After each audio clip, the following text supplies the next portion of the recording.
कि सूट-बूट वाले पीएम साहब और उनकी पार्टी की ओर से बनाए गए नए वक्फ कानून की सुप्रीम सुनवाई में सीजेआई बीआर गवई भड़के हैं। सीजेआई ऐसा भड़के हैं कि उन्होंने मोदी के वकील यानी कि सॉलिसिटर जनरल तुषार मेहता की मांग को ठुकरा दिया है। वहीं दूसरी ओर मुस्लिम पक्ष की ओर से वकील सिब्बल जोरदार दलील पेश करके मोदी सरकार की सिट्टी पिट्टी गुम कर दी है और पूरे नए वक्फ कानून को ही अवैध और कब्जा करने वाला कानून बता दिया है। ऐसे में मोदी सरकार को वक्फ की सुप्रीम सुनवाई पे जोर का झटका लग सकता है। सीजेआई बीआर गवई क्यों भड़के हैं और मोदी के वकील की कौन सी मांग ठुकरा दी है, ये सब कुछ मैं आपको अपनी इस रिपोर्ट में बताऊंगी। साथ ही इस पर भी चर्चा करूंगी कि कपिल सिब्बल ने क्यों पूरे नए वक्फ कानून को ही कब्जा करने वाला कानून बता दिया है और पूरे देश में पूरे मामले में केरल सरकार की इंडस्ट्री ने कैसे मामले को और पेचीदा बना दिया है।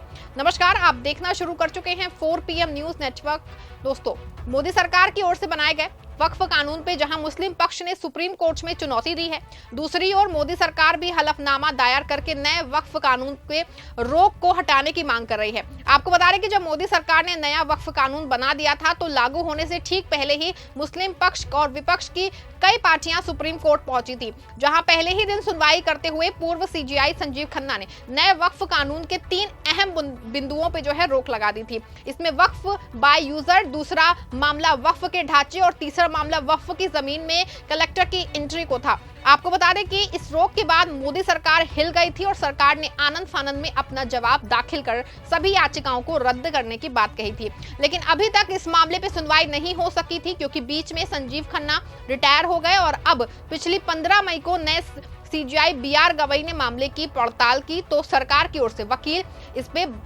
बात अड़ गई कि सुप्रीम कोर्ट को अंतरिम रोक यानी कि पूर्व सीजेआई संजीव खन्ना की ओर से लगाई गई रोक पे तुरंत हटाया जाए। ऐसे में सीजेआई संजीव खन्ना से अंतरिम रोक पे सुप्रीम सुनवाई का आदेश जारी कर दिया। मंगलवार को वक्फ कानून पे अंतरिम रोक पे फाइनल सुनवाई चल रही है।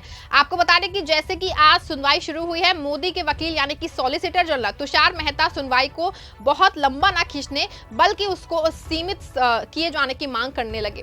आपको बता दें कि सीजेआई बीआर गवई ने 15 मई को ही दोनों पक्षों को ये आदेश दे दिया था कि दोनों लोग 19 को ही पूरी तैयारी करके अपने डॉक्यूमेंट जमा कर दें ताकि दोनों पक्षों को अलग अलग 2 घंटे सुना जा सके और इसके बाद अंतरिम रोक पे सुनवाई का फैसला दिया जा सके। लेकिन जैसे ही मंगलवार को सुनवाई शुरू हुई, सुनवाई शुरू होते ही मोदी के वकील ने सुनवाई को लंबा ना करके कम करने की मांग की है। आपको बता दें कि इस पे सीजेआई ने ना सिर्फ मोदी के वकील की बात को मानने से इनकार कर दिया बल्कि उन्होंने साफ तौर पे बता दिया है कि ये पहले ही तय कर दिया गया था कि सुप्रीम सुनवाई होगी और दोनों पक्षों को पूरा मौका दिया जाएगा। लेकिन ये कहा जाना कि सुनवाई को सीमित कर दिया जाए अजीब है। आपको बता दें कि जैसे ही सॉलिसिटर जनरल ने ये बात कही, कानून को चुनौती देने वाली याचिकाओं को की तरफ से पेश हो रहे वकील वरिष्ठ वकील कपिल सिब्बल ने कहा कि 3 मुद्दे नहीं हैं। पूरे वक्फ पर अतिक्रमण का मुद्दा है। इस पे एसजी ने कहा कि न्यायालय ने 3 मुद्दे चिन्हित किए थे और हमने इन्हीं 3 मुद्दों पे अपना जवाब दाखिल किया था।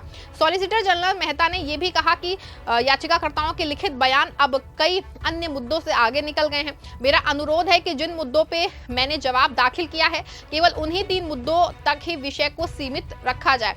इस पे सिब्बल ने कहा कि तत्कालीन सीजेआई ने कहा था कि हम मामले की सुनवाई करेंगे और देखेंगे कि अंतरिम राहत क्यों दी जानी चाहिए। अब हम 3 मुद्दों तक सीमित नहीं रह सकते हैं। ये वक्फ भूमि पे कब्जे को लेकर है।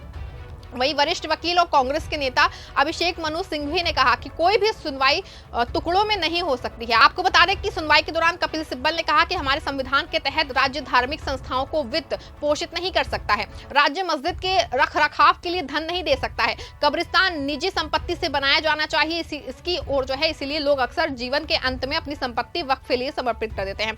मंदिरों में कोई चढ़ावा नहीं होता है, मस्जिदों और कब्रिस्तानों में 2000 या 3000 करोड़ रुपए की राशि नहीं होती है। पर इस पर सीजेआई ने कहा कि लेकिन मैं दरगाहों में जाता हूं, ऐसा अक्सर होता है। सिब्बल ने कहा कि मैं मस्जिदों की बात कर रहा हूं। आपको बता दें कि अभी बहस जारी है और कपिल सिब्बल के पक्ष से बहुत हद तक सीजेआई संतुष्ट नहीं नजर आ रहे हैं। अंतरिम रोक पे बड़ा फैसला आना तय माना जा रहा है। आपको बता दें कि सुप्रीम कोर्ट ने वक्फ संशोधन कानून को संविधान के अनुच्छेद 25, 26, 29 और 30 के तहत चुनौती दी गई है। इसमें कहा गया है कि धर्म किसी का भी निजी मामला होता है, ऐसे में सरकार इस मामले को कानून बनाकर दखल नहीं दे सकती है।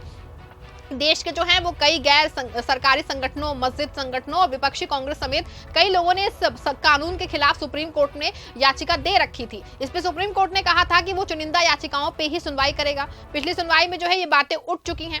याचिकाओं का कहना है कि नया वक्फ कानून संविधान के अनुच्छेद 25 यानी कि धार्मिक स्वतंत्रता के अधिकार का उल्लंघन करता है। इस अनुच्छेद के तहत भारत के हर व्यक्ति को अपनी अंतरात्मा के मुताबिक धर्म को मानने, अपनी परंपराओं का पालन करने और उसका प्रचार करने का अधिकार है। साथ ही किसी भी धार्मिक प्रथा से जुड़ी किसी भी वित्तीय, आर्थिक, राजनीतिक या अन्य धर्मनिरपेक्ष गतिविधि को नियंत्रित और प्रतिबंधित नहीं किया जा सकता है।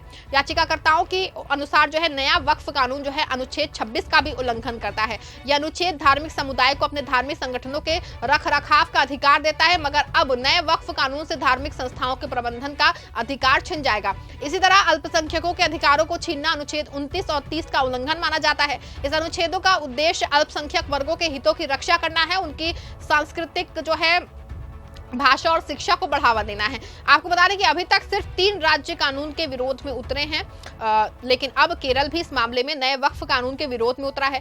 केरल सरकार ने वक्फ कानून को असंवैधानिक और मुस्लिम विरोधी बताया है। आपको बता दें कि अब तक वक्फ कानून के पक्ष में बीजेपी शासित 7 राज्य सुप्रीम कोर्ट में अपना हलफनामा दाखिल कर चुके हैं, जबकि विरोध करने वाला केरल चौथा राज्य बन चुका है। हालांकि अंतरिम रोक पे फैसला सबसे अहम है। अगर सुप्रीम कोर्ट अंतरिम रोक का जारी रखती है और सुनवाई को आगे बढ़ाएगी तो माना जाएगा कि मुस्लिम पक्ष की बड़ी जीत हो सकती है। आपको क्या लगता है कि सुप्रीम सुनवाई में जिस तरह से कपिल सिब्बल ने दलील पेश की है और जिस तरह से जस्टिस BR गवई के जवाब आए हैं, क्या वो नए कानून जो है वक्फ कानून को रद्द करने की ओर बढ़ रहे हैं? क्या नया वक्फ कानून सच में भारतीय संविधान की मूल भावना के खिलाफ है या नहीं है? क्या मुस्लिमों के 1995 का वक्फ कानून ही ज्यादा सही था? अपनी राय कमेंट में बताइएगा। खबर को लाइक और शेयर जरूर करिएगा।